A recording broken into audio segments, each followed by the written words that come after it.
Over 10 years after the first human invasion on Pandora, chief of the Omaticaya clan Jake lives happily at peace with his wife Neytiri and their kids. Neteyam, Lok, and Tuk are their biological children, but they've also adopted two. There's Kiri, who was born from Grace's comatose avatar, and Spider, a human boy. Spider had been born on the human military base during the invasion and cryostasis hadn't been an option for a baby, so he couldn't be taken back to Earth with the others. Because he was raised by Jake and his family, Spider considers himself more Na'vi than human, but Neytiri is still wary of him because he's the son of the enemy. One evening, the family looks up to the sky and is devastated to discover that humans are returning to their planet, destroying everything on their path as if they hadn't learned their lesson. 1 year later, in one of the many human spaceships that are orbiting the planet, the army is transforming their soldiers' minds into newly hatched avatar bodies. One of them doesn't take his awakening well until he's explained what's going on. It's Colonel Quaritch, who died during the first invasion. New Quaritch watches a tape left by himself explaining they copied his memories into the system so he could be cloned after death, and now his mission is to get revenge on Jake for defeating them last time. Meanwhile, Jake and his clan warriors have organized a guerrilla operation to keep the humans from going far with their plans, mostly by attacking their supply lines. Most of them use traditional weapons and ride on mountain banshees, but as a former human, Jake still likes to take guns for his personal use and has adapted human communicators to be used among his family. During another very successful raid against the humans, Lok gets too cocky and disobeys Neteyam, jumping into battle to help his dad in order to prove himself. Neteyam goes after him, and this reckless action causes both kids to end up under fire when a human ship fights back. Lok jumps out of way just in time, but Neteyam gets hurt and Jake has to rescue him from a pile of debris. When they return home, Jake scolds his sons for their actions and grounds them. Neytiri tries to remind her husband not to be so hard on them because they're kids, but Jake is afraid of losing them, so he needs to be strict to keep them safe. Sometime later, the siblings go visit Max, one of the few human scientists that betrayed the military and joined the Pandora defense team. He and his buddies have a small lab where they keep Grace's comatose body, and Kiri likes visiting her. She also likes to watch her video logs of when she was still in a human body. Kiri's siblings tease her for not knowing who her dad is, but Spider thinks maybe not knowing is for the best, because he hates the fact he's a spawn of the enemy. In the meantime, Quaritch and his team of avatars land on the new human base in Pandora, where they learn that, thanks to their new advances in technology, humans are settling down at triple the speed compared to a decade ago. Once they get properly armed, the team goes to explore the forest, where they find machine parts left from the last invasion, and Quaritch is shocked to see the reminders of his previous body. At the same time, all of Jake's kids except for Neteyam are in the area having some fun, but they immediately hide behind the plants when they see the enemy arrive. Lok lets his father know through the communicator and receives orders to leave quietly, but as soon as the siblings try to move, they're ambushed by Quaritch and his team. Quaritch immediately can tell these are Jake's kids because their fingers mark them as half-breed, but the biggest surprise is to see Spider, who turns out to be Quaritch's son.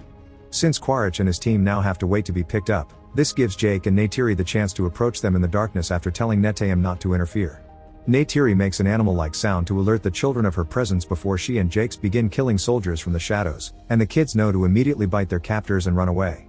Quaritch recognizes Neytiri's arrows and taunts her to get her location, but Neteyam decides to join the fight just in time to save his mother. At that moment, a human ship arrives to pick up Quaritch's team, so Neytiri concentrates on reuniting with her children, not even thinking about finding Spider as well. This allows Quaritch to take the boy with him when he escapes. At the human base, Spider is put on an interrogation machine, but he withstands the pain and doesn't say a word. Quaritch tries the gentle approach instead, telling the kid he may have Quaritch's memories but he's a different person that would love to bond with his son, effectively convincing Spider he may not be that bad after all. When the family returns home, Jake tells Neytiri they should go away. Neytiri refuses to leave her people behind, but Jake explains Quaritch wants specifically them, so it'll be safer for the clan without their presence. After Jake chooses a successor, the clan goes through the traditional ritual to pass off the chief mantle, and the family gets to leave for the Metkayina coast. Here, the local clans have adapted to the aquatic habitat and can stay longer underwater without breathing. When the family arrives, Chief Tonowari and his wife Ronal are wary of them because of their human blood and the possibility of the war following them here, but Jake swears they weren't followed, and since tradition demands shelter to be given to anyone in need, the family gets to stay. Tonowari asks his children to act as guides, and while his son Onung wants nothing to do with them, his daughter Rhea gladly shows them around. From then on, Jake's family works hard to adapt to the reef life, learning things like riding aquatic creatures called alu and tricks to teach their bodies to be underwater for longer periods of time. It takes them a few tries to get it right, but to everyone's surprise, Kiri doesn't need to learn any extra tricks. She naturally can stay underwater all she wants and she instantly develops a bond with all the creatures of the sea. Meanwhile, Quaritch's team begins taking Spider on their exploring missions, assigning him as their official interpreter. Spider also takes them to a nest of ikrins, dangerous flying creatures that can't be tamed by just anyone. Quaritch gives it a try anyway, confronting the creature to prove himself in combat and accidentally causing them both to fall off the cliff. The team thinks Quaritch is dead and they're ready to return to base, but at the moment, Quaritch makes a triumphant return by riding the tamed Ikran. Back on the reef, Kiri continues to bond with the sea, prompting Aonung and his friends to make fun of her for being a weirdo. Lok comes to her defense and Neteyam quickly follows him to try to keep things diplomatic, but Lok is too hot-headed and starts a fight anyway, so Neteyam has no choice but to help. When the adults finally come to pull them apart, Jake scolds his sons for their actions. He's frustrated by the constant teasing as well, but they have to endure it because they're guests here and they can't afford to be kicked out. Neytiri tries to comfort Kiri, who is upset over the fact she's different even biologically, as proven by a section of her face that she keeps hidden under her hair. Afterward, Lok follows his father's orders and apologizes to Aonung and his friends for the fight. Aonung accepts the apology and takes Lok to a special remote area to teach him how to fish underwater, but while Lok is concentrating on his prey, Aonung and his friends leave because this had been a prank all along. Now Lok's stranded and has to figure out how to come back, but his thoughts are suddenly interrupted when he's hit by a giant sea predator. Lok quickly goes underwater to swim away and hide under the coral, but soon he begins running out of air and has to come out. The predator comes after him as soon as it sees him, but suddenly, a bigger whale-like creature called a tulkun shows up to defeat the predator right as Lok passes out. Seconds later, Lok wakes up on top of the tulkun, who has saved him from drowning. Lok befriends the tulkun and as thanks for the help, he removes a harpoon from its fin left by human whalers. Then the tulkun guides Lok back to the village, although it leaves before it can be seen. Lok reunites with his family and Tonowari tries to apologize for his son, but Lok lies and says it was all his idea. This gets him scolded by Jake again, who calls him the shame of the family. Afterward, Aonung wonders why Lok lied for him, and Lok explains he knows how much it hurts to disappoint your dad. The next day, Lok tells everyone about his adventure, and the locals realize that Lok met Payakan, a tulkun that went rogue. Everyone thinks it's a killer, and they won't listen to Lok when he says Payakan's actually nice. A few hours later, Lok goes looking for Payakan and asks why it was made an outcast by its own family, but Payakan refuses to explain. While they swim together as friends, Rhea takes Kiri to their clan's Tree of Souls in order to connect her mind to it and meet Grace's spirit. After a warm hug, Kiri asks why she's different and who her father is, but before Grace can answer, the connection is lost because Kiri suddenly has a seizure. Her siblings take her back to the village and Jake calls Max so his team can take a look at her, but then one that brings her back to consciousness is Ronal thanks to the use of a traditional medicinal ritual. Max and his doctor friend explain to Jake that Kiri had an epileptic attack and she shouldn't connect to the tree ever again. Since Max used his own ship to reach Jake, the signal was picked up by the human base. They lost it when the ship went further into the sea, and to find it again they'll need someone that knows the area and can help them visit hundreds of islands. Quaritch takes his team to negotiate with a whaler ship, and when the whalers refuse to help, Quaritch forces them to collaborate by threatening them with death. While a pod of tulkuns makes their annual visit to Tonowari's village, Quaritch and his men reach the first island and capture the locals to demand information on Jake. Spider finally gets to see how ruthless Quaritch is when interrogation turns violent and the boy has to stop his father from killing everyone just because they don't know anything. Unfortunately, Quaritch still orders his men to burn all the houses. The news of Quaritch arriving at the island soon reaches Tonowari, who warns Jake he's being chased after all. Neytiri wants to go after Quaritch to end things once and for all, but Jake asks her to be patient and make a proper plan. In the meantime, Lok goes to visit Payakan while his friends watch from the shadows to see if he's telling the truth. Lok wants to know why Payakan is an outcast, so the creature opens its mouth and Lok swims inside to connect his mind to Payakan's. This allows him to see the whole story. It turns out Payakan's mother was attacked by whalers and Payakan fought back to defend her, but its pod still kicked Payakan out because they're supposed to be a peaceful species and violence went against their beliefs. When the kids return to the village, Tonowari and Ronal furiously scold them for disrespecting Tulkun's culture. At the end of the day, only Rhea supports Lok and expresses how proud she is of him. Sometime later, Quaritch realizes that violence won't make the villagers speak, so he agrees to help the whalers hunt the Tulkuns, knowing that killing the creatures the locals consider their brothers will draw Jake out of hiding.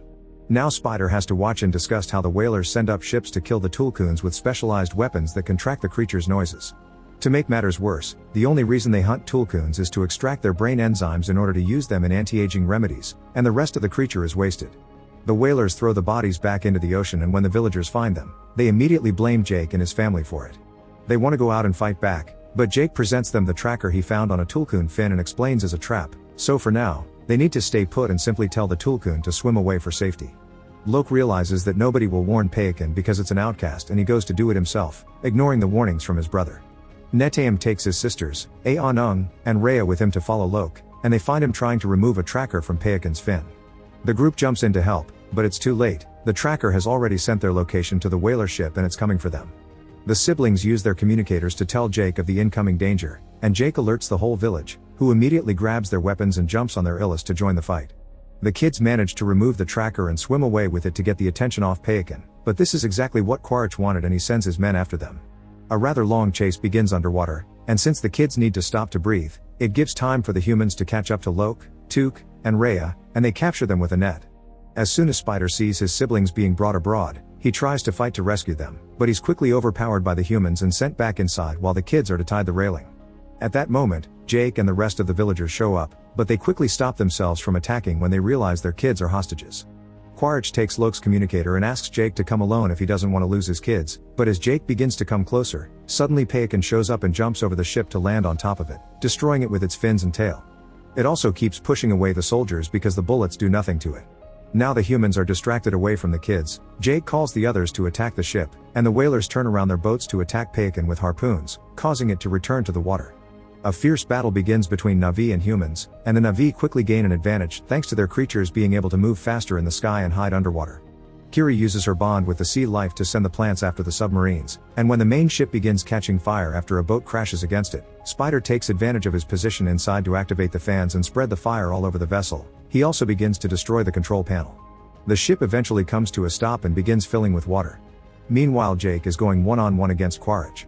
At first they use their weapons, but Jake runs out of bullets and sends his Ikran to attack Quaritch's, which causes both of them to fall into the sea.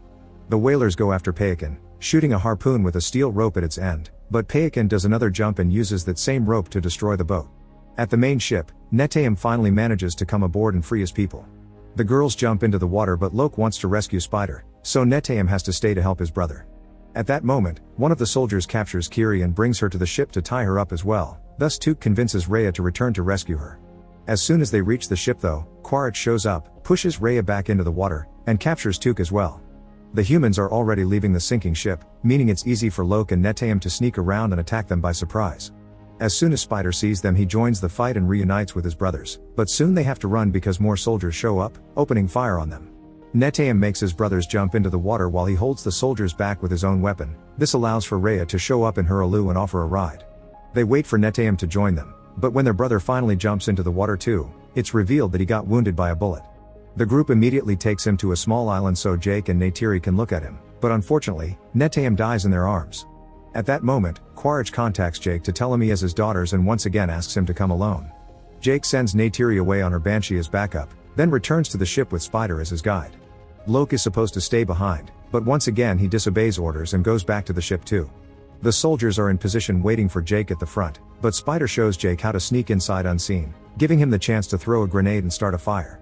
Chaos and confusion follow the explosion, and this is used by Jake and Neytiri to jump in and begin killing soldiers all over the place.